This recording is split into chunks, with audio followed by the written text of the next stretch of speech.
Bienvenidos. Para comprender en su integridad la historia de Bolivia, es indispensable hacer un seguimiento y comprender, por supuesto, la historia del mundo indígena a partir de los Andes, los llanos, el norte y el sur del país. La civilización andina que se expande por todos los Andes y las civilizaciones y pueblos que están desarrollándose en los llanos van a marcar un conjunto de elementos culturales, políticos y sociales que definirán las características de Bolivia. El mundo indígena, que nace en América del Sur hace como 20.000 años, va a tener un particular desarrollo en el área de los Andes, en el contrafuerte de esa cordillera y en los llanos que están próximos. A partir de un conjunto de experiencias, el descubrimiento del desarrollo desde el punto de vista de la agricultura, por ejemplo, el final del periodo nómada y el comienzo del concepto de pueblos organizados y sociedades cada vez más sofisticadas, marcará una ruta extraordinaria con ejemplos notables, probablemente el más importante vinculado a lo que hoy es el territorio boliviano en Tiahuanaco. El mundo indígena en ese momento va a establecer una cosmovisión, una manera de entender el mundo, de entender el espacio y el tiempo que es indispensable seguir para poder encontrar el desarrollo de lo que sería la sociedad boliviana posterior.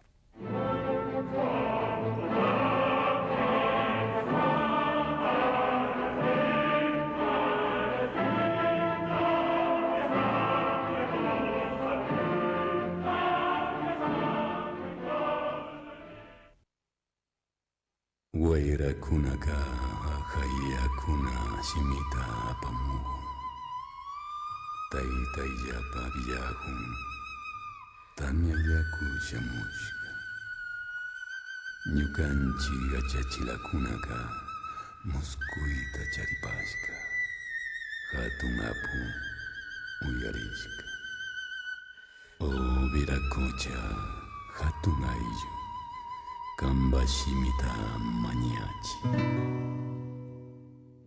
En el corazón de los Andes, entre los grandes tatas, está el dios Wiracocha. Wiracocha es uno y es cuatro. De él emanan Wiracocha Pachayachachic, que domina el norte, el Chinchasuyo. Tocapo Wiracocha, que domina el occidente y el Cuntisuyo.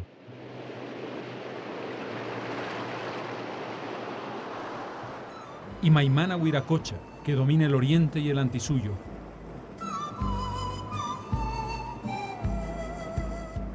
Y Tunupa o Tahuapaca, que domina el sur o Collasuyo. Tunupa, antiguo dios creador, queda supeditado a Wiracocha. La palabra Wiracocha con que los incas denominaron al dios creador significa espuma de mar o espíritu de las aguas. Wiracocha es quien crea la primera humanidad y la destruye mediante un diluvio.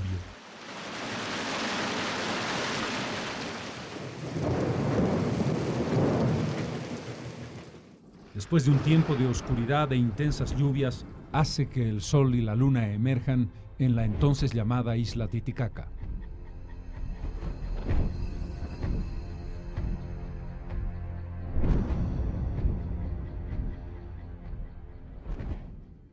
Y finalmente crea una nueva humanidad y envía a sus dos servidores, Imaimana Wiracocha y Tocapo Wiracocha, a poblar la selva y la costa.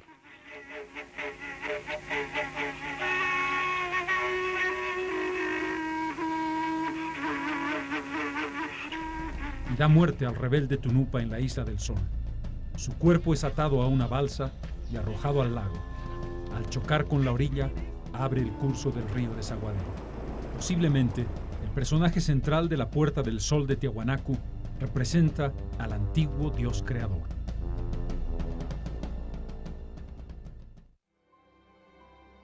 Hace 40.000 años llega el hombre al continente americano, por el estrecho de Bering en el norte, por Alaska, o a través del Pacífico, por la ruta de las Islas Polinesias.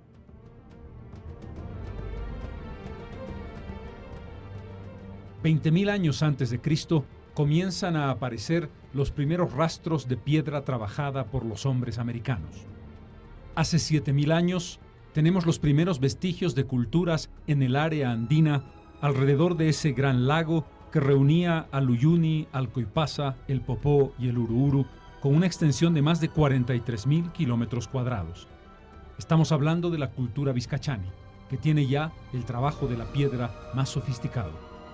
Es un tiempo de gran movimiento climatológico, o grandes lluvias o grandes sequías, una profunda salinización en la zona del altiplano y una región en la que las cordilleras oriental y occidental están en plena acción.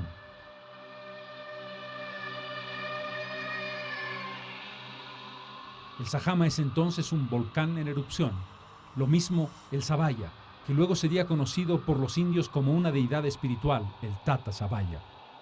Paralelamente a la presencia humana en la zona, hacia el 5000 a.C. se produce una gran sequía que termina con el lago gigante y separa a los salares de Coipasa, Uyuni y los lagos Uru y Poopó. Los nómadas que habían llegado a América del Sur desde el norte o desde el oeste van a ir progresivamente asentándose a partir del nacimiento de la agricultura hace alrededor de 3.000 a 3.500 años antes de Cristo. Aparecen importantes testimonios de arte rupestre que van desde las siluetas de las manos de los artistas pintadas en la piedra hasta las siluetas de animales tan característicos de la región como las llamas. Después de Vizcachani están Huancarani y Chiripa, entre el 1500 y el 500 a.C. Están también la cultura Moyo, los Chipayas en la tierra desierta y salitrosa en el borde mismo de la cordillera occidental, y los Urus, cerca del lago Poopó, el que lleva su nombre, el lago Uruburu, con una cultura lacustre y un desarrollo cultural de los más antiguos del continente. Simultáneamente aparece una de las dos más importantes culturas prehispánicas en la región andina, Tiahuanaco. Estamos hablando del 800 a.C. El desarrollo de Tiahuanaco, que va a tener una importancia fundamental en la región, tiene su momento mayor entre el 700 y el 1000 después de Cristo. Ha pasado por una evolución que va desde el Tiahuanaco aldeano al ceremonial,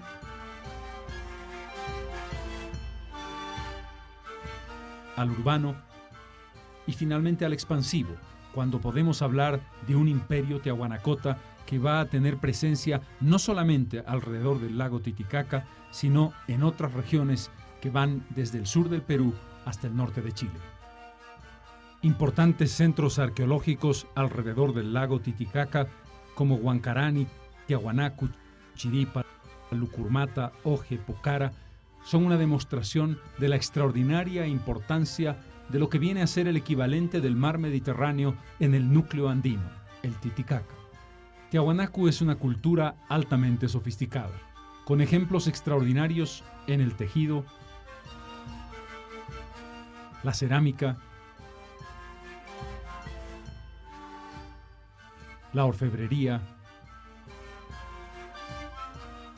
y particularmente la arquitectura y la escultura, en la que el pulido de la piedra y el trabajo de las figuras tiene una categoría muchas veces no igualada incluso en siglos posteriores, tanto en los Andes como en el conjunto de las expresiones culturales alrededor del mundo. La pirámide de Acapana, Calasasaya, Pumapunku, el centro ceremonial del imperio tiahuanacota y la demostración de su alto nivel de desarrollo. Por una parte, las extraordinarias figuras de la Puerta del Sol con su profunda simbología. Y por supuesto, los imponentes monolitos como el Ponce, el Fraile o el gigantesco Bennett, la figura más importante de las estelas tiahuanacotas del periodo clásico.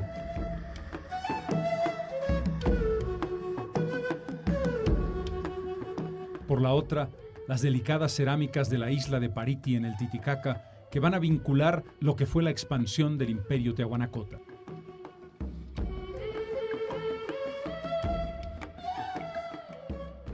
ejemplos concretos que demuestran un alto desarrollo desde varias perspectivas, tanto en la estructura social, en la formación militar, como en la construcción de una sociedad urbana adecuadamente organizada. Una organización productiva, además, que fue capaz de alimentar a una gran población con una tecnología extraordinaria, los sujajoyos que multiplicaban la productividad de alimentos en áreas muy pequeñas con un notable sistema de riego. El periodo de mayor esplendor de Tiahuanacu, que está alrededor del 600 al 700 después de Cristo, va a sufrir un corte abrupto e inexplicable hacia el año 1100 después de Cristo.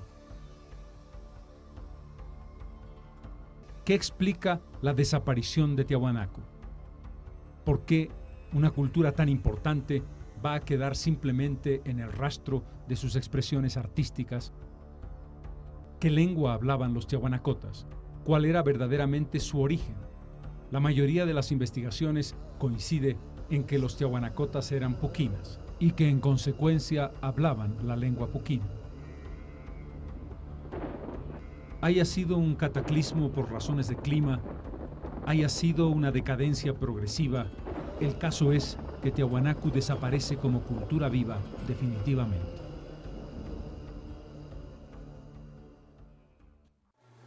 Entre el 1100 y 1450 aparecen los señoríos aymaras. Los propios collas, pacajes, callaguas, mollo y xnahuaya son quienes van a mostrar su presencia en el escenario andino y en lo que fue el área de influencia de Tiahuanacu. Es aquí donde podemos identificar la aparición del mundo aymara, la construcción de esos señoríos con sus propias características y su propia lengua, y sobre todo un carácter indómito que acompañaría estas culturas a lo largo de siglos y siglos.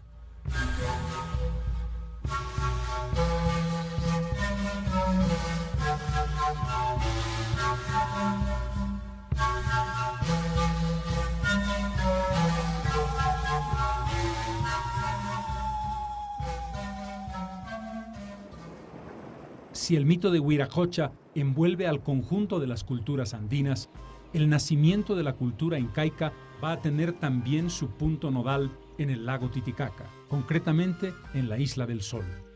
Allí fijan los propios incas su punto de partida. Manco Cápac y Mama Oglio, que han recibido el mensaje divino, indica que la varita que lleva en la mano Manco Cápac será la que define el lugar de creación del imperio. Allí donde él pueda hundirla sin ninguna dificultad, es donde se fundará la ciudad cuna del imperio de los incas.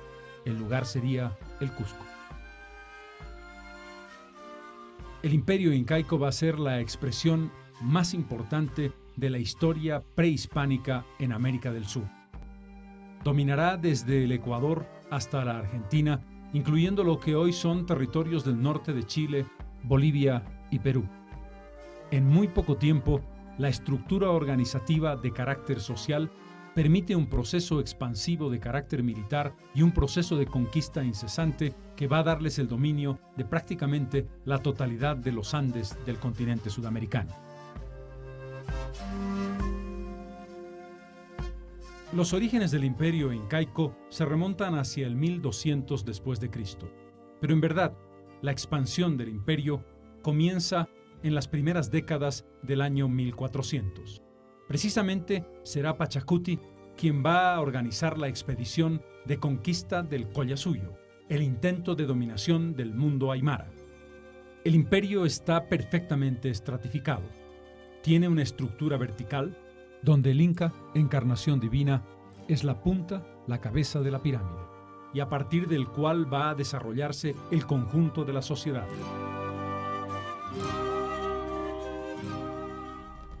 Hay un equilibrio en la administración de los pisos ecológicos y el proceso de cultivo y autoabastecimiento alimentario.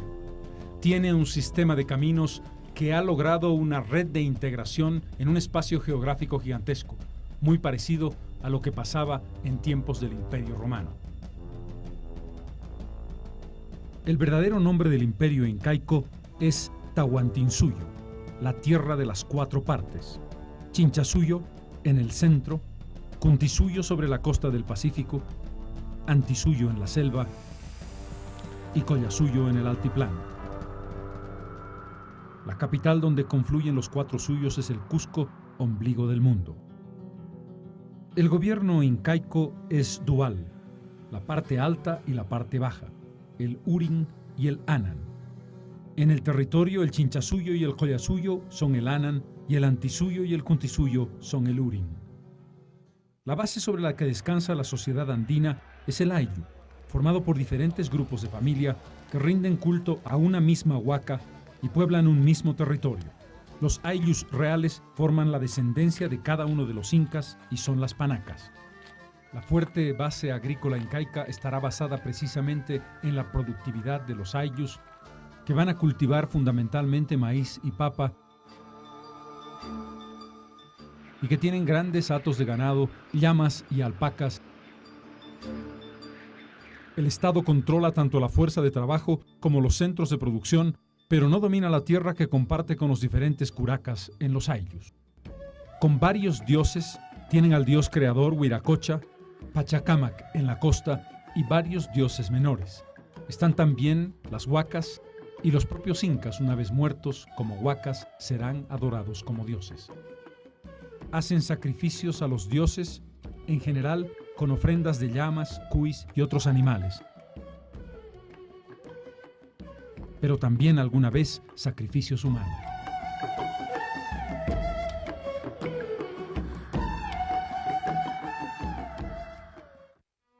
El Inca, descendiente directo del Sol, tiene poderes ilimitados, legisla, administra y es el sumo sacerdote y general de los ejércitos. El desarrollo histórico de los incas pasa por un periodo legendario desde Manco Cápac hasta Sinchirroca, el periodo de la confederación local desde Yoque Yupanqui hasta Viracocha, el momento de expansión inicial, Pachacuti, el gran imperio, Tupac Yupanqui y Huayna Cápac, y el momento de crisis, la batalla entre Huáscar y Atahualpa. El proceso de expansión imperial implacable está basado en los mitmas, los mitimaes, nombre que reciben los miembros de grupos humanos que son trasladados de un lugar a otro según las exigencias del Estado. El sistema de mitimaes aseguró la unificación del imperio y el dominio de las autoridades cusqueñas sobre los pueblos incorporados, ya que pueblos enteros eran trasladados a centenares de kilómetros de su punto de origen y así perdían su relación con la lengua y sus tradiciones de origen. De ese modo, el imperio incaico impone la lengua quechua, salvo excepciones, especialmente la lengua aymara, ya que nunca pudieron dominar totalmente a los señoríos aymaras, siempre rebeldes y enfrentados al dominio incaico. En la zona de los Mojos, la cultura veniana prehispánica, con una planificación extraordinaria de campos drenados, montículos, calzadas, campos cultivados de terraplenes y zanjas, que luchaban contra la inundación y que se aprovechaban de ella. En la zona próxima a Santa Cruz, los arahuacs que dan lugar a los chanés, ubicados entre el Piraí y el Grande Oguapay, sitio conocido como Llanura del Grigotá, un cacique indígena que tuvo un encuentro con los incas. Los tupi-guaraníes y los chiriguanos son los pueblos que están en la región más al sur, desde Chiquitos hasta el Gran Chaco. Allí están los otuqueas, los charapas, los arayeques, que van a formar un conjunto de pueblos de lenguas y culturas que se encontrarían con el paso de los años con las culturas de los Andes. Es probable que el norte y el este estuviera conectada con los Andes desde la época de Tiahuanaco. Existen evidencias y relaciones entre las culturas andinas y los pueblos del subandino que se realizaron mucho antes de la conquista incaica en esa región. Los señoríos aymaras la conocían como Umasuyo, húmedo, vegetal, interior, y poseían en algunos sectores de los valles cálidos tierras para el cultivo del maíz y la coca, sobre todo en los contrafuertes andinos cerca de los yungas. Los habitantes de Piedemonte mantuvieron relaciones de intercambio con los grupos amazónicos de la llanura y estaban habitadas por los grupos Antis, que luego dieron nombre a los Andes, la famosa cordillera que cruza el continente sudamericano y que tiene uno de sus núcleos más poderosos entre Perú y Bolivia. Los chunchus eran los pobladores de los bosques húmedos de montaña entre los ríos Carabaya y Beni, y los mojos, habitantes de las sabanas inundadas del Mamoré. Hacia el 1400, los guaraníes irrumpieron en la región ocupada por los chanés, los dominaron y los destruyeron, llamando a la región Corigotá. Sería Pachacuti, el noveno inca, en plena mitad del siglo XV, quien hace las primeras incursiones fundamentales de los incas a la zona del norte y del este, los Andes centrales, los ríos Madre de Dios y Beni, un primer contacto con los llanos de Mojos. Los investigadores como Parsinen dicen que en los alrededores de Riberalta se pueden encontrar cerámicas de origen incaico.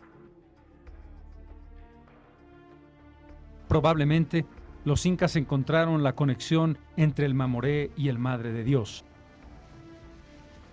El imperio incaico entraba a la zona por Camata desde el Cusco, por el norte de La Paz hacia el Madre de Dios, por el norte de Cochabamba tomando el río Chapare, y por Samaipata, la gran fortaleza incaica, la más importante en los contrafuertes de los Andes, la más próxima al este y a Chiquitos.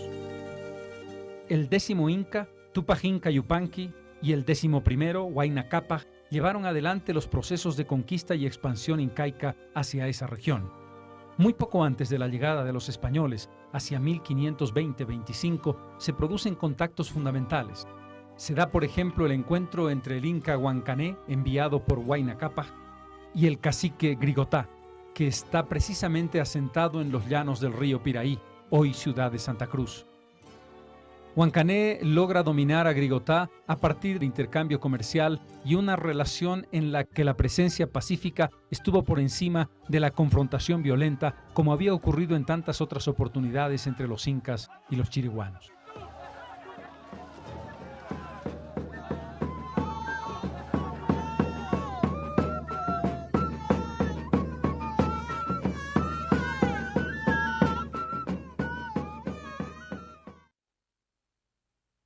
No cabe duda de que el momento más alto, la civilización más significativa que tuvimos en América del Sur fue la civilización incaica.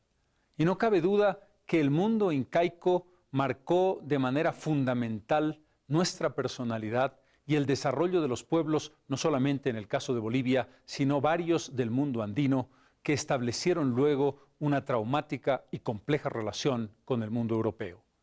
A partir de ese momento expansivo que vimos con Pachacuti y sobre todo con Huayna Cápac, se va a consolidar un imperio que tuvo elementos de organización social admirables, a la vez que una definición implacable en el sometimiento de otros pueblos que fueron quechuizados y que marcaron la realidad indígena que heredamos poco antes del momento de la llegada de España.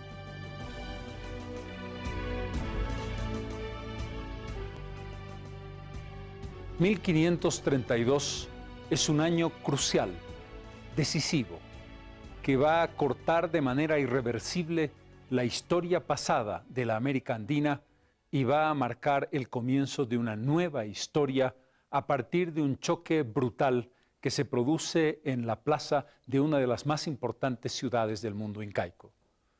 Francisco Pizarro y Atahualpa van a marcar, van a simbolizar precisamente ese encuentro terrible que va a dar lugar a una nueva sociedad. ¿Cómo se destruye un mundo? ¿Cómo se encuentra un vacío, ese espacio intermedio de caos y confusión? ¿Y cómo se construye un mundo nuevo que nunca más volverá a ser igual al anterior a 1532? Es lo que hoy veremos.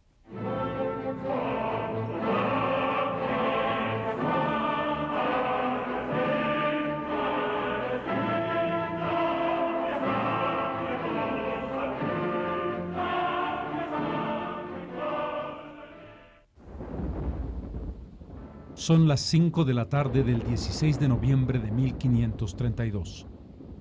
Es la plaza de Cajamarca, en el norte del Imperio Incaico. Un hombre de pequeña estatura, de 57 años, con casco y coraza, nervioso, tiene que tomar la decisión más importante de su vida.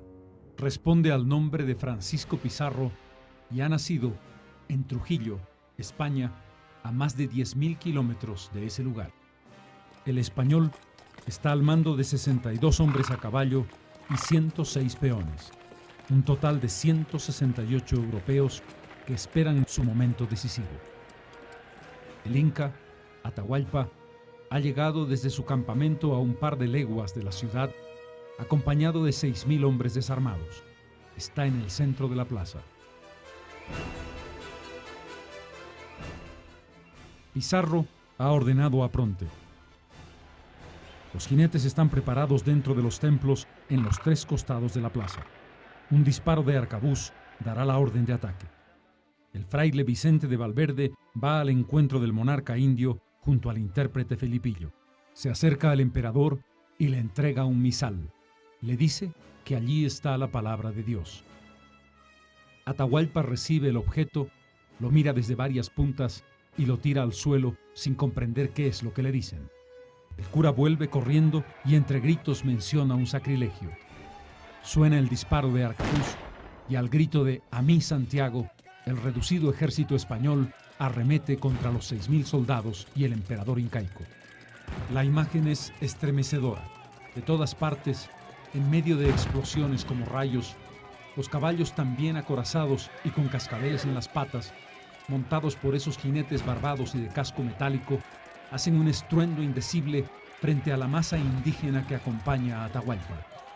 El objetivo es derribar las andas donde está Atahualpa y allí se dirige el grueso de la caballería española.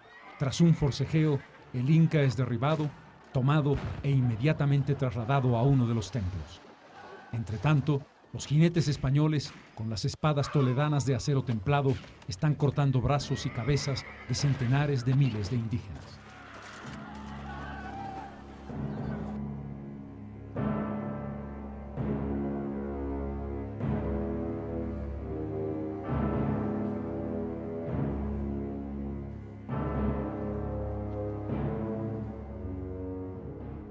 Al ponerse el sol, ha terminado una terrible matanza y Francisco Pizarro y sus hombres han tomado a la cabeza del imperio incaico y ha comenzado la conquista española del más poderoso estado de América del Sur.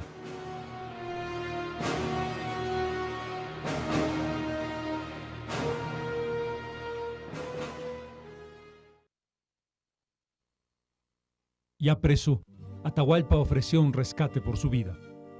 Después de varios viajes que llenaron de oro y plata una habitación, el Inca cautivo da orden de asesinar a su hermano Huáscar para garantizar ser el único interlocutor válido de los españoles. Anoticiados los españoles de un intento de ataque del general Rumiñahui, deciden ajusticiar al Inca. El 26 de julio de 1533, en la plaza de Cajamarca, Atahualpa es sometido al garrote y muerto por los españoles.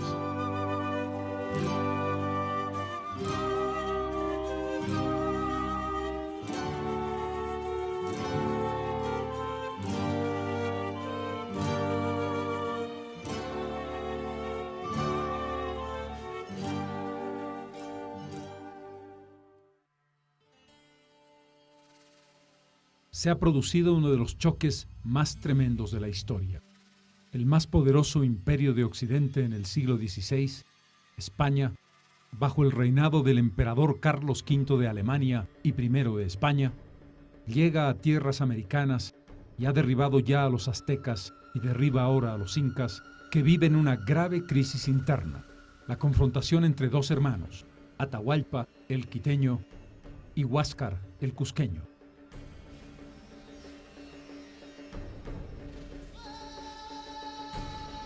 La visión individualista del Renacimiento europeo frente a la visión comunitarista del Imperio andino. La gran fortaleza de los incas fue su propia debilidad. El rey inca era hijo de Dios e interlocutor directo de Dios. La estructura jerárquica rígida que permitió el funcionamiento del entramado social se desmoronó de manera total al ser aprendido y luego muerto el emperador. Sin cabeza, ese gran pueblo quedó desorientado e inerme.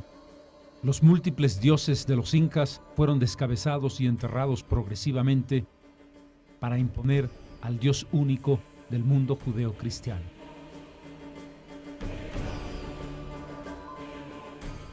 En esa tarde de noviembre en Cajamarca se desmoronaba una concepción de las cosas y durante muchas décadas el mundo andino, los indígenas, quedaron huérfanos de sus dioses, quedaron huérfanos de su emperador, quedaron huérfanos de su destino y de su norte, y tuvieron que comenzar a encontrar, por la vía de la fuerza, una nueva visión de cómo se construiría una sociedad en la que comenzaría a acuñarse un nuevo término, el mestizaje.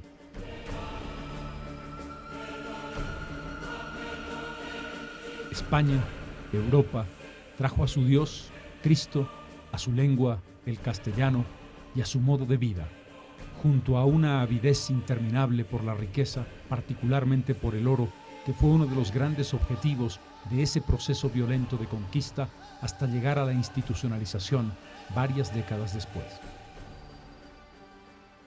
Entre 1532 y 1570, la conquista es primero una guerra de españoles frente a incas, de españoles entre sí, para la imposición de un nuevo universo y de una nueva estructura social y política en el continente. Los incas, de la mano de Manco II, tienen todavía el espíritu fuerte como para combatir e intentar recuperar el imperio perdido. Manco está a punto de recuperar el Cusco invadido en 1533 por los españoles, pero es derrotado. Cusco es asediado durante meses y los incas tratan de recuperar el poder hasta que se rinden a la evidencia de la fuerza tecnológica española. En 1535 llega el primer contingente español a lo que hoy es el territorio de Bolivia. Se trata de Diego de Almagro, que va camino al sur en búsqueda de riquezas que nunca encontró. La primera población española fundada en nuestro territorio se llamó Pari. La corona española, anoticiada de las gigantescas riquezas descubiertas, crea el Virreinato del Perú. El 18 de septiembre de 1559, el rey Felipe II crea la Real Audiencia de Charcas, que abarca la totalidad del territorio de Bolivia. Una jurisdicción dentro del Virreinato del Perú, dependiente de su capital, Lima. Años antes, en 1545, el yanacona Diego Hualpa había descubierto el Cerro Rico de Potosí, que sería el eje más importante de la estructura económica, social y política de lo que hoy es la República de Bolivia. En 1569 aparece en escena la figura más significativa de toda la historia colonial española en el Virreinato del Perú, el virrey Francisco de Toledo, conde de Oropesa, que sería el verdadero organizador del Estado colonial español en esta zona del continente. Toledo encuentra en Charcas las instituciones incaicas con rígida organización del Tahuantinsuyo y las etnias aymaras que han sido incorporadas al imperio. Además, los pueblos marginales derivados de culturas más antiguas como los urus, moyos y choquelas que subsistieron junto a las etnias aymaras. Toledo hace lo que se llamó una visita, algo muy parecido a un censo, y allí determina qué pueblos existen, cuáles son sus recursos, lo que les sirve para la imposición tributaria sobre el mundo indígena. Hace así un mapeo del Collasuyo, que considera varios grupos: los pueblos de la cuenca del lago Titicaca, como los Collas, los Lupacas y los Pacajes. La Confederación Charca, compuesta por 4 grupos, algunos trasladados por los incas a la frontera de los chiriguanos, y los charcas propiamente dichos, con su capital en Sacaca, los carangas situados al sur del lago Poopó. En la zona norte están los callahuayas, que conservan parte de la lengua apuquina, y en el oriente los yamparaes y al sur los lipes, dedicados a las minas. Toledo basa su nuevo sistema implantando el pago de un tributo a los indígenas, que varía según los ingresos de la comunidad, evaluados de acuerdo al número de varones de cada comunidad. El pago varía según el grupo en cantidad y calidad. Se puede tributar en ropa, maíz, ganado y en dinero a través de plata sellada. Toledo hereda a su vez la institución de la encomienda, establecida a raíz de la conquista para beneficiar a los conquistadores fieles al rey. La encomienda es una cantidad de tierra con los indígenas en ella incluidos. Los encomenderos están obligados a cristianizar a los indígenas. Nadie puede abandonar su lugar de origen. La encomienda se adjudica por 2 vidas. la del conquistador y su heredero. Después vuelve a la corona, que puede adjudicarla a otro dueño. Los indígenas huidos se convierten en forasteros que se ofrecen para diversos trabajos como yanacona, palabra derivada del incario que en la colonia viene a ser sinónimo de sirviente. El tercer instrumento de dominación del nuevo sistema es la mita. Están sujetos a ella 16 provincias desde el Cusco hasta Potosí. En Bolivia están los collas, omasuyos, pacajes, urcosuyos, carangas, quillacas, soras, charcas y caracara. Estos grupos deben sumar 4.500 mitayos que trabajarán en las minas de Potosí durante 4 meses. 3 grupos anuales completan un número de 13.500 mitayos al año para trabajar en Potosí. ¿Qué hacen los mitayos? Trabajan en el socavón, mantenimiento de las lagunas para las máquinas hidráulicas que muelen el mineral, en los ingenios para amalgamar la plata con mercurio. Los que trabajan en el socavón no salen durante los 6 días de la semana. Por ello, se les da un pago mínimo. Los encargados de entregar las remesas de mitayos son los respectivos caciques. Las autoridades virreinales mantuvieron el sistema de tambos a la vera de los caminos y en las ciudades, una institución incaica que sirve para proveer a los ejércitos y a los mitayos que se trasladan de un lugar a otro. En la colonia es un alojamiento que permite llevar animales y los productos que se transportan. En las ciudades, los tambos suelen tener un gran patio donde se hace la venta de los productos de la tierra. También se utiliza mano de obra indígena en los obrajes, que son centros de producción de telas en forma semi-industrial. Los centros obrajeros más importantes de los Andes estaban en Quito, Cusco y La Paz. Allí están las más grandes instalaciones, propiedades de españoles como los Chirín. Algunos indígenas eran asalariados, pero muchos eran llevados a la fuerza, en general como castigo por algún delito menor. Uno de los aspectos más importantes es la legislación diferenciada para españoles, mestizos y negros por una parte y para indios por la otra. Las leyes de Indias diferenciaban en lo urbano los sectores españoles de las partes de la ciudad dedicadas a barrios de indios. Estos tenían su propio alcalde y leyes adecuadas a sus usos y costumbres. Los españoles estaban terminantemente prohibidos de habitar o permanecer más de 24 horas en un barrio indígena. En Potosí, por ejemplo, donde la población indígena era muy numerosa, había 14 parroquias de indios y varios caciques tenían viviendas cerca de la ribera, el río artificial creado para la molienda de los metales. Este río separaba los barrios de indios de la zona española. Por eso se ha hablado frecuentemente de la República de los Españoles y de la República de los Indios durante el periodo colonial. El virrey Toledo había establecido la obligatoriedad de las llamadas reducciones.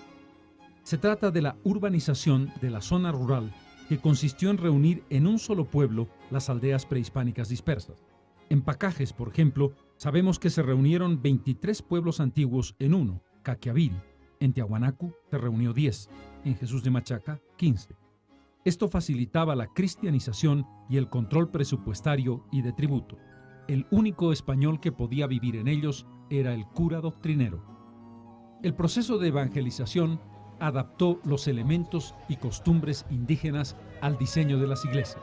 Así, las iglesias en la zona de los Andes tienen un gran patio cercado parecido a las canchas que eran el punto de referencia de los cultos andinos, siempre a cielo abierto. Así nacen las iglesias con atrio y posa.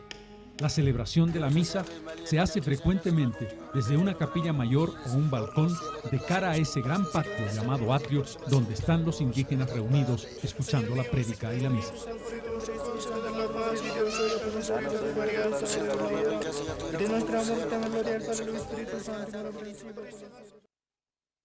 En 1686, el padre Cipriano Varace funda la ciudad de Trinidad, que sería luego capital del departamento del Beni. Por la misma época, los franciscanos han comenzado a trabajar en el sur, en Tarija, lo que son los procesos de reducción que intentan llevar a los indios, entre comillas, a la civilización y abandonar la barbarie. A su vez, desde 1691, los jesuitas se van hacia el este y van a crear el circuito de misiones que conoceremos hoy como las misiones de Chiquitos. Los sacerdotes van a comenzar a construir la utopía y a la reducción de indígenas que además permite una presencia permanente de carácter geopolítico del mundo hispánico frente a los avances portugueses de los bandeirantes que tratan de expandir la frontera del Brasil imperial. Cada reducción jesuítica tenía dos religiosos encargados, uno el gobierno espiritual, otro el gobierno material. Tenían también autoridades indígenas que se renovaban anualmente. Cada reducción se hallaba dividida en dos grandes grupos, la familia y el pueblo en general.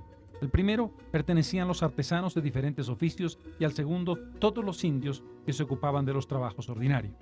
Tenían un capitán y formaban un cabildo.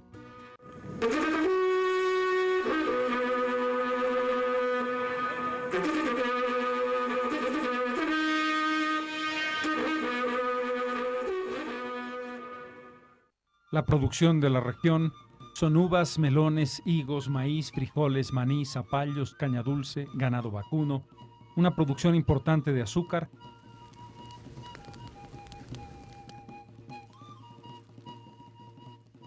Los habitantes de las misiones hacen hermosos muebles taraceados que van a llevar a Charcas y desarrollan con la creación de instrumentos europeos extraordinarias composiciones musicales de carácter religioso y un dominio notable de la música barroca.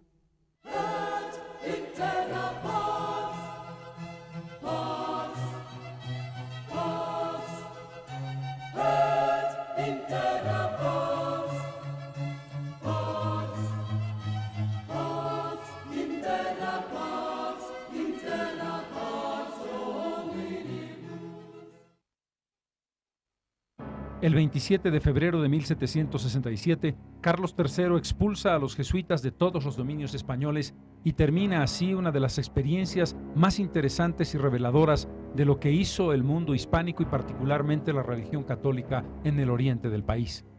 Las misiones franciscanas van a continuar, sin embargo, con ese extraordinario trabajo, aunque mucho más vinculadas al poder de la corona primero y del Estado boliviano después que los jesuitas que habían intentado generar una suerte de Estado autónomo. Las instituciones coloniales han llevado adelante un eficiente sistema en favor de la metrópoli. Las riquezas mineras y el proceso agrícola que las sostiene van a determinar 3 siglos de dominio español que hacia el siglo XVIII ha establecido en América una nueva sociedad. La Pachamama ha sido identificada como la Virgen María, tomando la forma de la Virgen Cerro. El sol se ha identificado con Dios, así como Dios fecundó a la Virgen María con su espíritu, el sol lo hace con la tierra a través de sus rayos. Uno de los dioses andinos más importantes, Illapa, el dios del rayo y las tempestades, ha sido identificado con el apóstol Santiago, llamado en el Evangelio Hijo del Trueno. La nueva sociedad ha mezclado el poderoso pasado prehispánico y el periodo colonial para dar lugar, en medio de la violencia, la sangre y la confrontación, pero fecundando un nuevo espíritu y una nueva visión de mundo, que es este mundo mestizo americano, que también le toca a lo que luego sería Bolivia. Pero el proceso de explotación sistemática ha llegado para los indígenas a hacerse insoportable. Mientras la España imperial está entrando ya en una decadencia terminal, las viejas voces de la tierra han llamado a Túpac Amaru en el Cusco y a Túpac Katari en La Paz. En 1781 se produce el gran levantamiento indígena que cerca a la ciudad andina. 1780 y 1781 van a marcar el punto de inflexión que definirá el fin de la colonia española en los Andes sudamericanos. Las sublevaciones indígenas han comenzado prácticamente de manera simultánea en el Bajo Perú y en Charcas. La figura de Túpac Amaru, que reivindica al Inca, y su frustrado intento de toma del Cusco termina con la muerte del rebelde, pero la llama está ya prendida. En el Alto Perú, Tomás Katari está también en la línea de la rebelión. En la región de Chayanta, una de las más afectadas por el servicio de la mita a las minas españolas. El cacique Tomás Katari va a iniciar un reclamo que lo lleva hasta Buenos Aires y que lo lleva autoproclamándose cacique y desconociendo a los caciques que habían sido impuestos por los corregidores. Es apresado y finalmente muerto. Juliana Pasa es el hombre que va a protagonizar los grandes cercos contra la ciudad de La Paz. Tras la acción contra Sorata del sobrino de Túpac Amaru, Andrés, que ha construido un dique que fue desbordado arrasando a la población sorateña y ahogando a la mayor parte de sus habitantes, Túpac Katari cierra los caminos de acceso al Valle Paceño y va a mantener un sitio de varias semanas. El primer sitio duró 109 días. Katari está al mando de 40.000 hombres que caen sobre 10.000 españoles. Gran parte de la población murió de hambre, pero los indios no pudieron apoderarse de la ciudad por falta de armamento adecuado. Algunos mestizos traicionaron a los jefes indios que fueron entregados a los españoles. Entre los traidores, Mariano Murillo, a quien Túpac Katari le cortó ambos brazos, enviándolo con una carta a Sebastián de Segurola, defensor de la ciudad. Tras el primer cerco, los indígenas vuelven a tomar posiciones y esta vez construyen un dique para inundar la ciudad. Pero este revienta antes de tiempo sin causar el daño esperado. Los virreyes de Lima y Buenos Aires, percatados de la grave situación, envían destacamentos a defender la ciudad. Llega entonces el general Reseguín, enviado de Buenos Aires, derrota a las huestes de Túpac Katari, quien tiene que replegarse al santuario de Peña. En la batalla es apresada la heroica mujer del caudillo, Bartolina Sisa, colaboradora de Juliana Pasa y jefa activa de la rebelión. Pocos días después del episodio, es traicionado por un compañero, Tomás Incalupe, que lo entrega a los españoles. El oidor de Chile, Francisco Tadeo Díez de Medina, es implacable. Hay que hacer lo mismo que se hizo con Túpac Amaru. Atado de brazos y piernas a 4 caballos, es descuartizado por estos y su cabeza enviada a La Paz como muestra de escarmiento. Han sido varios meses terribles en la primera mitad de 1781 que preanuncian la caída del Imperio Español. El Juliana Pasa, grita por la pampa, canta Pachamama. La complejidad del mundo indígena, quechuas, aymaras, guaraníes, para mencionar solo 3 ejemplos que establecen una totalidad, pero estamos hablando de más de una cuarentena de lenguas, más de una cuarentena de pueblos distintos que van a ir marcando sus propias personalidades a partir de sus propias visiones culturales, va a poder encontrar un camino, un destino común a partir de una palabra que fue mestizaje. El mestizaje que nace en el siglo XVIII, cuando va a complementarse la transformación de la sociedad. Cuando después de los años y de los momentos duros del comienzo del proceso de conquista y de la institucionalización de la colonia, establecemos un mundo que va a empezar a compartir elementos y que además va a ser étnicamente distinto. Es a partir del mestizaje que se comprenderá el nacimiento de la República y que se deberá ver el conjunto del mundo indígena en el contexto de la nueva nación. La República, el 6 de agosto de 1825. ¿Comprenden quienes van a firmar el Acta de la Independencia el país que reciben? ¿Comprenden la sociedad y cómo está estructurada? ¿Se han dado cuenta de qué cantidad y qué importancia tiene el mundo indígena en esa nueva nación? Las respuestas básicas hasta muy avanzado el siglo XX son no. Esos hombres no comprendieron el país que recibían o el país que estaban independizando. Por ello, para el mundo indígena, para los pueblos de los Andes, hay un nuevo momento crucial que va a cambiar sus vidas y ese momento es 1952. La revolución que trae la reforma agraria, el voto universal, la reforma educativa. Aún ese cambio fundamental, ese salto gigantesco no será suficiente. Y aún después de 1952, la construcción de un país de igualdad, sin exclusiones y sin racismo, será todavía una tarea dura, difícil y sangrienta.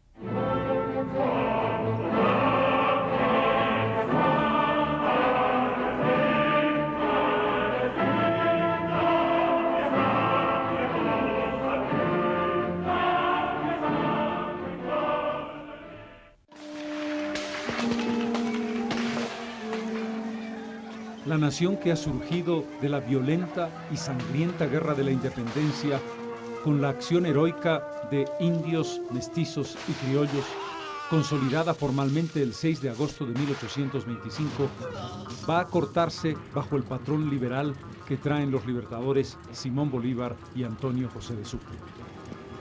Bolívar cree en la construcción del ciudadano y en la defensa del individuo como la base de la sociedad democrática. Por eso, los decretos que va a dictar directamente vinculados al mundo indígena. El principio filosófico es que todos somos iguales ante la ley. Y en consecuencia, el libertador elimina la jerarquía de los caciques, rompiendo lo que había sido la base de la relación entre el indígena y el poder en la sociedad colonial. Establece el reconocimiento de la propiedad individual sobre la tierra. En su decreto de Cusco de 1825, dice: los indígenas no pagarán en lo venidero el impuesto conocido con el degradante nombre de tributo, ni podrán ser destinados a servicio alguno por ninguna clase de persona sin pagárseles el correspondiente salario. Y continúa rompiendo lo que hasta entonces había sido una tradición en las leyes de Indias, leyes distintas para españoles y mestizos y otras para indios. El decreto dice textualmente: ellos quedan en todo iguales a los demás ciudadanos y se regirán por las mismas leyes. Las medidas de Bolívar van a tener diversa repercusión. El sentido del individuo como eje del reconocimiento del Estado no toma en consideración la visión comunitarista de la sociedad andina sobre la que basó históricamente sus relaciones de trabajo y de producción.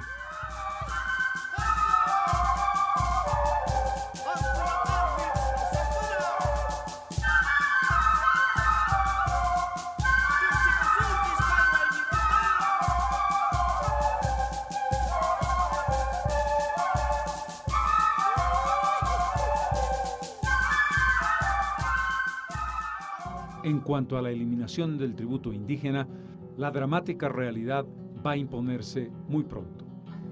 A la salida de Bolívar y con el gobierno del mariscal Sucre, el Estado boliviano comienza a entrar en déficit hasta acercarse al colapso. Apenas un año y medio después de la decisión bolivariana, el mariscal Sucre tiene que reponer el tributo indígena porque si no, el erario nacional no alcanza para pagar ni siquiera los sueldos de los empleados públicos. Una de las grandes paradojas del Estado boliviano recién surgido es que va a vivir del tributo indígena, va a apoyarse sobre sus hombros y le va a dar definitivamente la espalda. En muy poco tiempo se comprobará que el Estado republicano desconoce la propiedad comunal, desconoce las jerarquías que establecían la intermediación con el mundo indígena y no reconoce a la nobleza indígena que había sido incorporada por la corona española.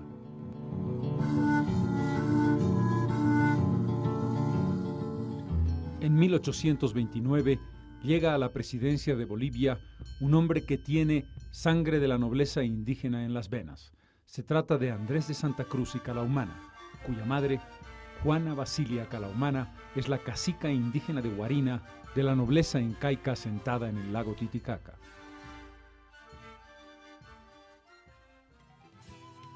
Si por una parte los indígenas de Bolivia contribuían directamente al funcionamiento del Estado a través del tributo, por la otra, su producción agrícola fue fundamental para el abastecimiento alimentario de la mayor parte del país. Algo parecido ocurría en la zona de los llanos, también en lo que toca a la producción textil y alimentaria.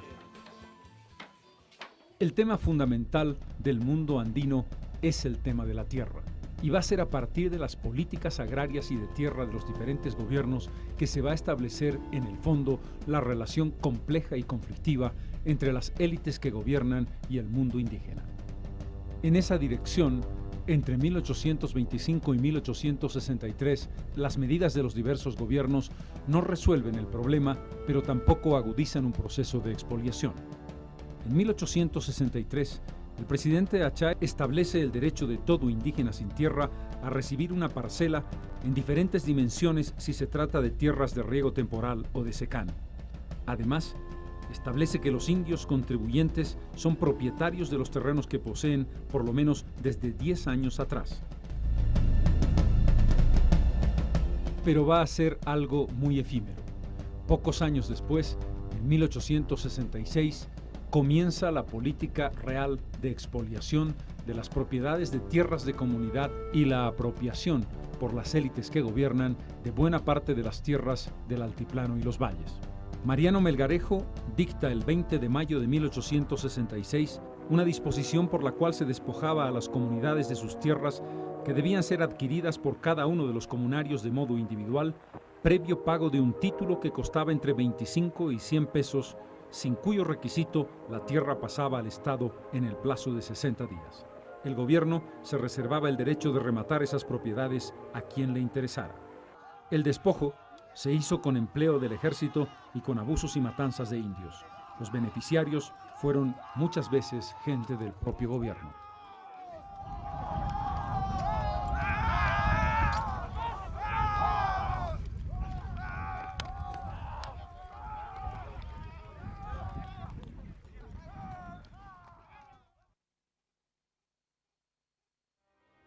En el péndulo ideológico que se vivió en el siglo XIX, entre políticas proteccionistas que hoy interpretaríamos como nacionalistas y políticas de libre cambio que hoy interpretaríamos como liberales, está también una visión distinta en el tema de la tierra.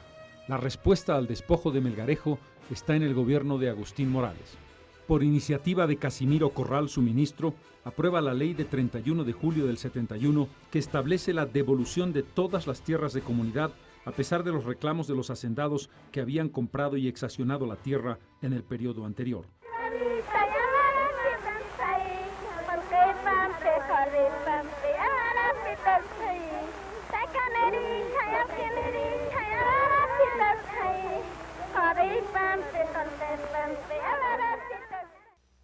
Las ideas de José Vicente Dorado, publicadas en 1864, planteaban la necesidad de arrebatar la tierra a los indígenas sobre la premisa de que estos, indolentes, ignorantes y carentes de conocimientos técnicos, mantendrían el estancamiento de la agricultura. En cambio, los blancos progresistas mecanizarían el campo y lo harían más productivo. El indio pasaría de propietario pobre a colono rico y acomodado. La ironía de esta idea buscaba en realidad la feudalización que de hecho se produjo al final del siglo XIX. El 5 de octubre de 1874, Tomás Frías promulga la ley que se conoce como la de exvinculación. La base es el concepto de la propiedad individual. La ley reconoce la propiedad soberana y personal de los indios sobre su tierra, pero rompe la comunidad. Fractura la base de una relación secular del indio con la tierra que pasaba por la sayaña, parcela de tierra individual, dentro del ayllu, conjunto de tierras de varios comunarios no necesariamente colindantes entre sí, en una unidad como propiedad comunitaria indivisible.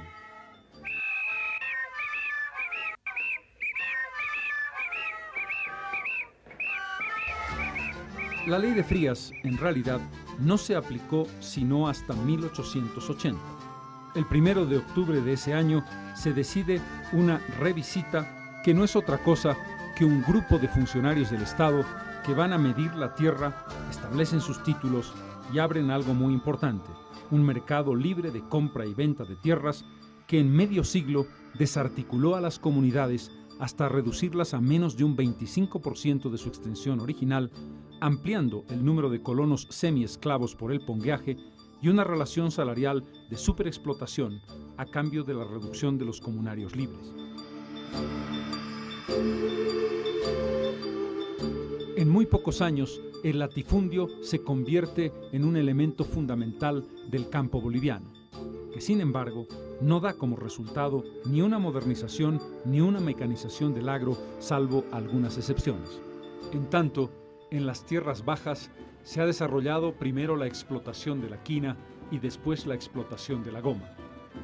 El enganche forzoso de indígenas de los llanos para la extracción de la quinina o la explotación de los árboles de caucho va a generar un nuevo sistema de explotación que es prácticamente esclavitud.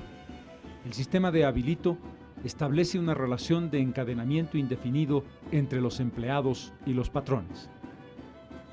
Cuando se habla de los indígenas del norte, el oriente y el sur de Bolivia, el término utilizado es salvajes. Así se consignan en los censos y así se conceptuaron. Esto implicaba una categorización de inferioridad en relación al mundo civilizado. Hay dos tipos de relación con estos indígenas. Por un lado, la Iglesia, sobre todo las misiones franciscanas, con las reducciones que buscan la evangelización, y por la otra, el Estado, en permanente conflicto. El punto más dramático, la masacre de 1892. El pueblo chiriguano, cansado del despojo de tierras y explotación de trabajo, inicia un levantamiento masivo en enero de ese año. Liderados por el cacique Tumpa, se enfrentan a los colonizadores y los derrotan en varios encuentros. Llegan hasta Camiri, donde matan a varios pobladores.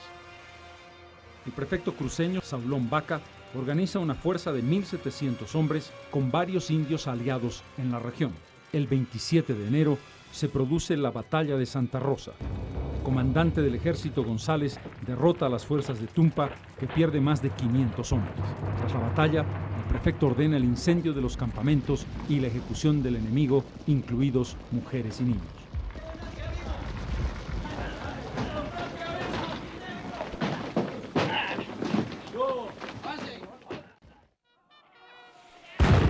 Pero el movimiento indígena más importante de la historia republicana coincide con la guerra federal entre el sur y el norte.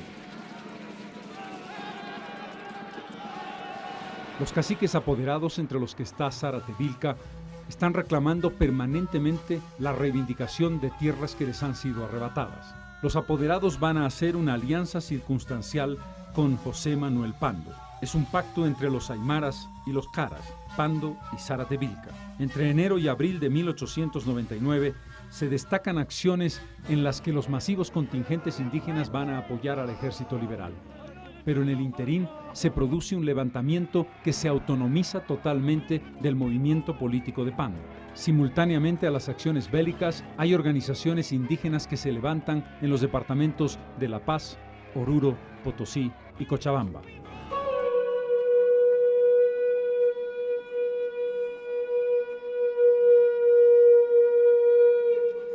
El 1 de marzo de 1899, 130 efectivos del ejército liberal son vejados, torturados y asesinados en uno de los episodios más dramáticos de la historia, la masacre de Mohosa, protagonizada por las fuerzas indígenas de Lorenzo Ramírez.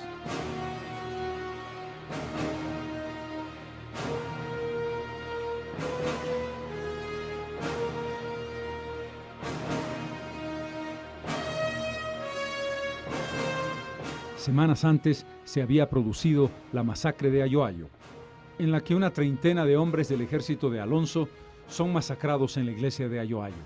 La idea de fondo es un levantamiento total, la toma del poder y la autoproclamación de un estado indígena que va a frustrarse después del triunfo de abril, cuando Pando y Vilca han llegado a Oruro juntos en medio de una gigantesca masa indígena. Poco después, Vilca es acusado de las masacres, puesto en prisión y luego asesinado sin contemplaciones.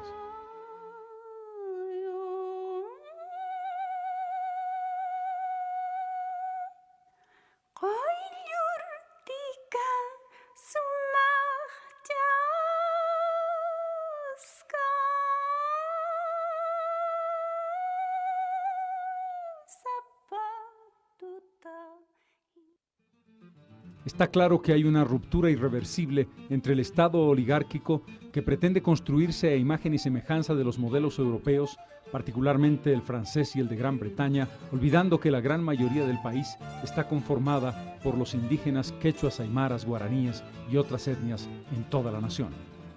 El positivismo y la ideología liberal va a generar un gran debate filosófico. Alcides Arguedas y Franz Tamayo representan dos visiones encontradas de la sociedad boliviana. En Pueblo Enfermo, Arguedas establece una visión terriblemente negativa del mestizo, indicando que tiene los peores defectos del blanco y del indio. Es una sociedad que parece no tener destino sino el fracaso. En tanto, Tamayo, con una postura vitalista, indica que el futuro del país estará en manos de los indígenas porque son superiores por la fuerza telúrica y por la fuerza de su raza a los conquistadores europeos y que acabarán imponiéndose sobre ellos. En el ámbito de la producción, Bolivia comienza a desarrollar una explotación masiva del estaño a partir de la modernización impuesta por Patiño. Allí, en las minas de Bolivia, estarán trabajando, igual que en el siglo XVI, XVII y XVIII, centenares de miles de indígenas quechuas y aymaras que van a darle la gran riqueza al más importante empresario de la historia. Las reivindicaciones por la tierra no cesan. En 1914, 21 y 23, la masacre de Jesús de Machaca, el liderazgo de apoderados como Santos Marjatula, demuestran que los indígenas mantienen inalterable su reivindicación por la tierra.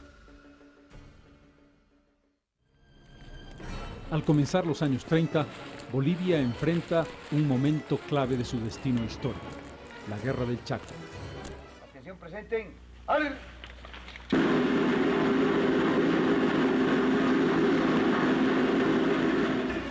El levantamiento de varios ejércitos, tanto en el gobierno de Salamanca como en el de Tejada Sorzano, van a demandar fundamentalmente grandes cantidades de soldados de origen quechua y aymara, y también en los llanos de origen guaraní. Será un momento traumático por el vaciamiento de varias comunidades del altiplano. Paradójicamente, mientras en el frente de batalla se está combatiendo en el sur, en el altiplano, fuerzas del ejército reclutan de manera violenta a centenares de miles de indígenas y se producen también enfrentamientos sangrientos. Como se ha dicho tantas veces, el país encuentra su realidad en el Chaco porque allí criollos, mestizos e indígenas van a compartir un destino parecido. A pesar de diferencias y privilegios, sectores progresistas de la clase media y de la burguesía construirán las ideas de reivindicación nacionalista y de oposición al modelo liberal a partir de la traumática experiencia chaqueña. Es el momento del surgimiento de partidos como el PIR, el POR o el MNR que tendrían tanto que ver con los cambios históricos de los años venideros.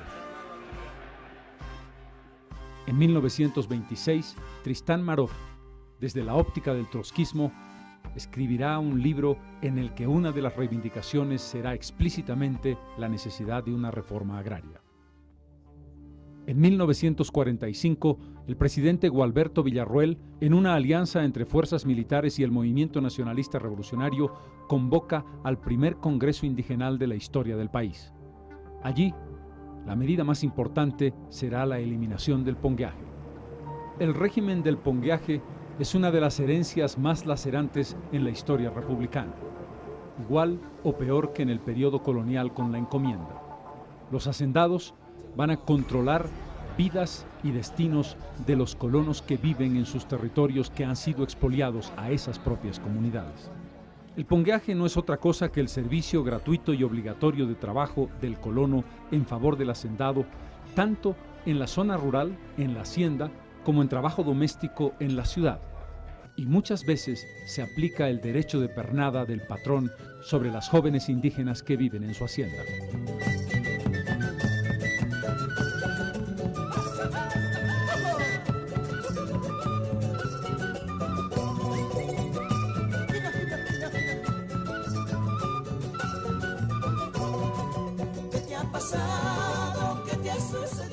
En ese congreso, nacido en parte por iniciativa de dirigentes campesinos, está Francisco Chipana Ramos, conocido como el Rumizonco, el término quechua que en castellano quiere decir corazón de piedra. El proceso histórico culmina en 1952. La revolución que va a cambiar la faz de Bolivia y que va a colocar al país en el siglo XX tendrá una significación tan profunda e importante sobre el mundo indígena que muchos han creído que se podía considerar más importante para quechuas y aymaras que la propia independencia del 6 de agosto de 1825. El 2 de agosto de 1953, el presidente Víctor Paz Estenssoro decreta la reforma agraria. Cuando se iza la bandera de la patria, la emoción prende con más fuerza en estos hombres, para los cuales nace hoy una esperanza. Bajo una tensa emoción en la verde inmensidad del valle calcinado, se da lectura al decreto de reforma agraria. Ha llegado el momento culminante. Esta firma, estampada bajo la serenidad del cielo iluminado por la claridad del día, elimina el latifundio y anuncia una nueva aurora para los campesinos. El principio básico sustentado es: la tierra es de quien la trabaja. liquidación total del latifundio en el altiplano y valles, creación de los sindicatos campesinos y milicias campesinas armadas. Se incorpora a casi 2 millones de habitantes al mercado nacional como productores y también como consumidores. Antes de la reforma agraria, los grandes propietarios, particularmente en el altiplano y el valle, controlaban en latifundios más del 95% de las tierras cultivables del país. La reforma agraria, con todo lo que significó como avance, no desarrolló un sistema adecuado de tecnificación y de preparación de lo que sería un escenario productivo que no tuvo los resultados esperados.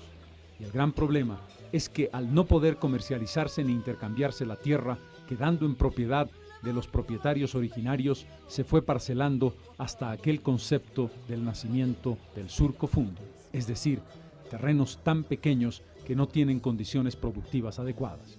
Medidas trascendentales como el voto universal, la nueva conciencia nacida al calor de la revolución boliviana se manifiesta en los distritos campesinos, donde el ciudadano redimido, responsable de su obligación cívica, llega a las urnas para emitir por primera vez su voto.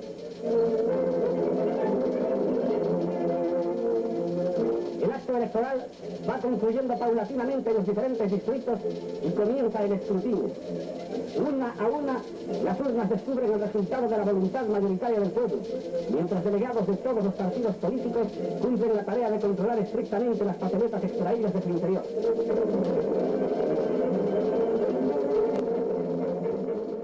y la reforma educativa que, siguiendo la saga de la escuela Ayllu modelo de Warisata, Mis brazos se alzan y mis pies que van corriendo. marcan un cambio fundamental en la integración y desarrollo del derecho ciudadano y del acceso a la educación del indígena boliviano.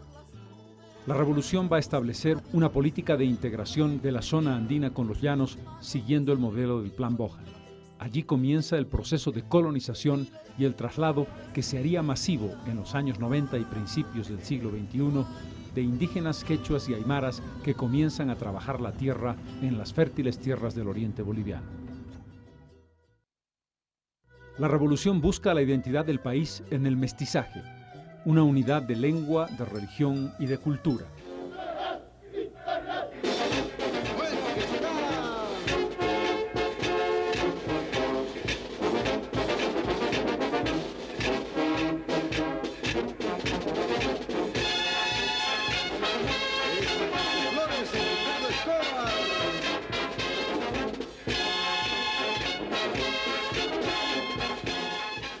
Este concepto va a imponerse hasta el comienzo de los años 90. Siguiendo la alianza entre el partido de gobierno, el MNR, y el mundo indígena, denominado intencionalmente como campesino, va a trasladarse en la época de Barrientos a la creación del Pacto Militar Campesino, la instrumentalización política de los indígenas en favor de intereses específicos.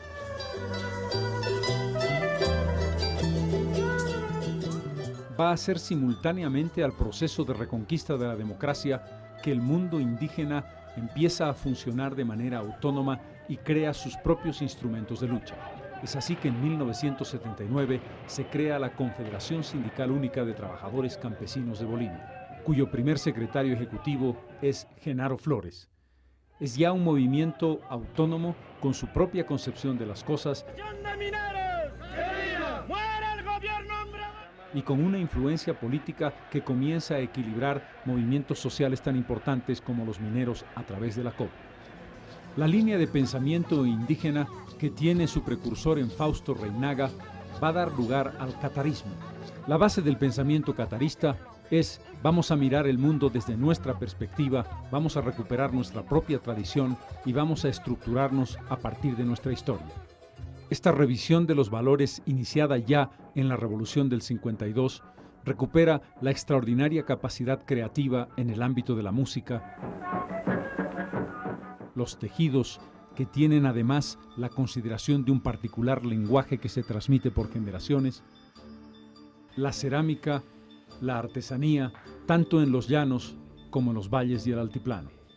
Las estructuras sindicales van a convertirse progresivamente en estructuras políticas.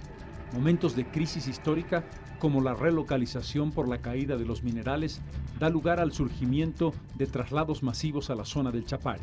Allí, la producción de coca y la organización de los sindicatos más poderosos del ámbito productivo agrario, en la contradicción de que uno de esos productos va en gran parte para el narcotráfico. Mezcla la tradición histórica de la hoja de la coca con su visión simbólica y sagrada.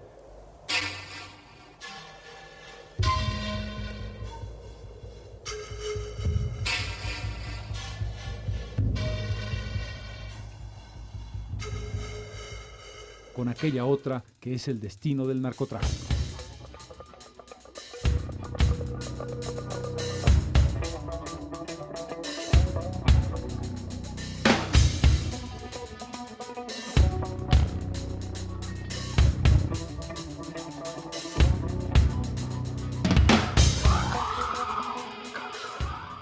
El proceso democrático tendrá la línea de los partidos tradicionales, pero también la de los partidos populistas.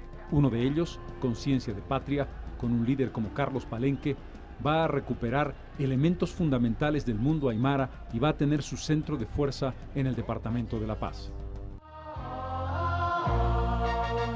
Es un hombre, sí, que ha luchado como tú. Fue fabril, cantor, buen amigo y gran amor. Estudió, triunfó y a su pueblo se entregó. Ahora Bolivia lo proclama vencedor. Será el compadre, sí, el que pronto vencerá. Tras la muerte de Palenque, surge la figura de Remedios Loza, una mujer de pollera que va a recuperar la dinámica y la fortaleza del mundo mestizo de origen indio, pero que tiene ya una fuerte raíz urbana. En 1997 obtiene la votación más importante que haya recibido una mujer en la historia democrática del país. En 1990 surge uno de los movimientos más importantes para reconocer a una región del país y sus habitantes que habían sido considerados como ciudadanos de segunda o de tercera. Hace 4 años que queremos darle solución a nuestros planteamientos como demanda de territorios y dignidad. Nosotros hemos de llegar hasta la ciudad de La Paz. La llamada Marcha por el Territorio y la Dignidad. El mundo indígena de los llanos quiere también un espacio en la sociedad boliviana. Una histórica marcha que parte desde Trinidad, la capital del Beni, y llega hasta la sede de gobierno, va a sellar la presencia definitiva e irreversible de las etnias indígenas del Oriente en la geografía y la sociedad bolivianas. Es precisamente en la década de los años 90, el aymara Víctor Hugo Cárdenas será el primer vicepresidente indígena de nuestra historia. Porque solo yendo hacia atrás es posible ir adelante. Hermanos y hermanas quechuas de Bolivia, kay hatun gobierno wasipi, tukuy quechua llaqtanchis manaña kun cascachun kanqa. Kunan punchay mantapacha, tukuy kay Bolivia suyunchispa, amasua, amayuya, amaquella. Hermanos y hermanas aymaras de Bolivia, acata Queparoja, Bolivia marcasana, democracia taquipaja, aymara jaquetu amtasini. Bolivia marca irpirinacaja, hermanos y hermanas guaraníes de nuestro país. Jairamo jare, jaimeigüeteta, Bolivia hoy pea o que guaraní retape, hoy que baira, hoy comete y ramini. Hermanos y hermanas de Bolivia, por voluntad de los bolivianos, más allá de mi comunidad, soy parte de una comunidad mayor, llamada Bolivia.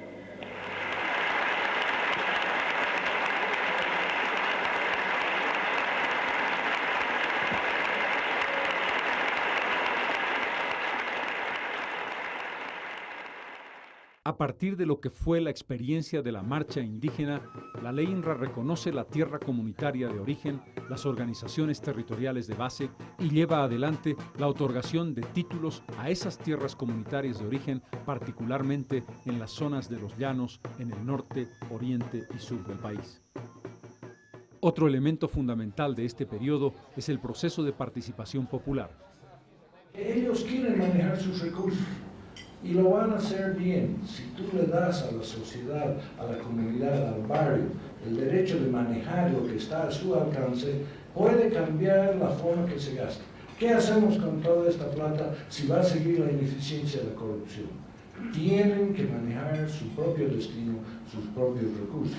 La creación de los municipios territorializados que integran el ámbito urbano con las provincias y permiten una vinculación entre mundo urbano y mundo rural, con administración propia y fondos propios descentralizados directamente del Tesoro General de la Nación en función de la población de cada lugar.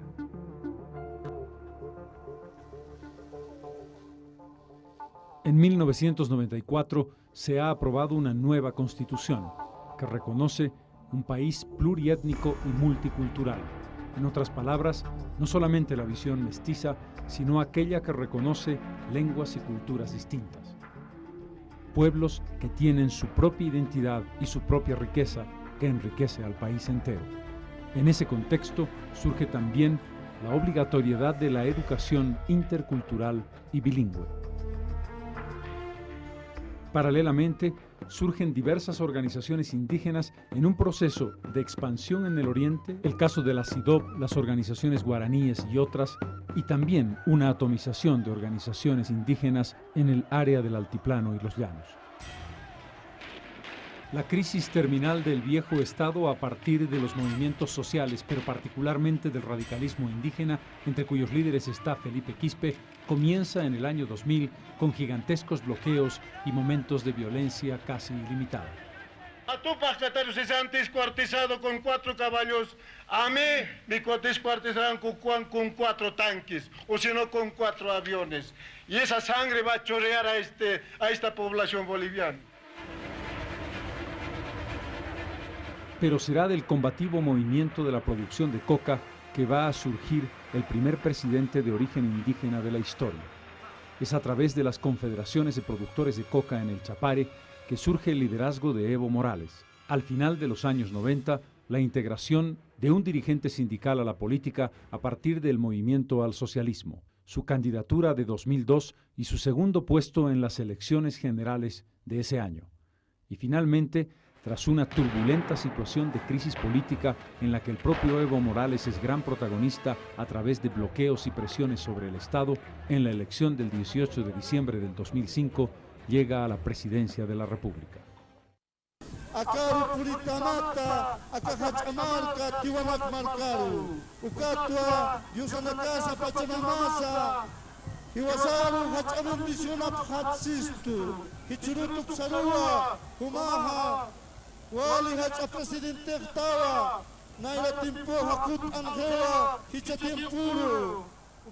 El 21 de enero del 2006, en el complejo arqueológico de Tiahuanacu, se produce una ceremonia que intenta recuperar una vieja tradición histórica.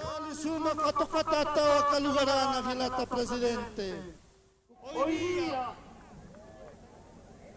empieza el nuevo año para los pueblos originarios del mundo. Una nueva vida que buscamos igualdad, justicia, una nueva era, un nuevo milenio para todos los pueblos del mundo, desde acá Tiahuanacu, desde acá La Paz, Bolivia.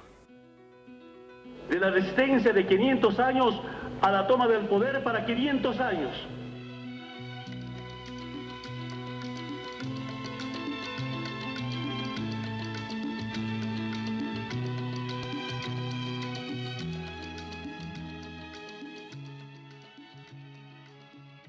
La larga saga histórica de los indígenas bolivianos, desde el mito de Huiracocha hasta un indígena en la presidencia de la República en el siglo XXI, marca uno de los caminos más dolorosos, fascinantes y profundos de la historia de Bolivia.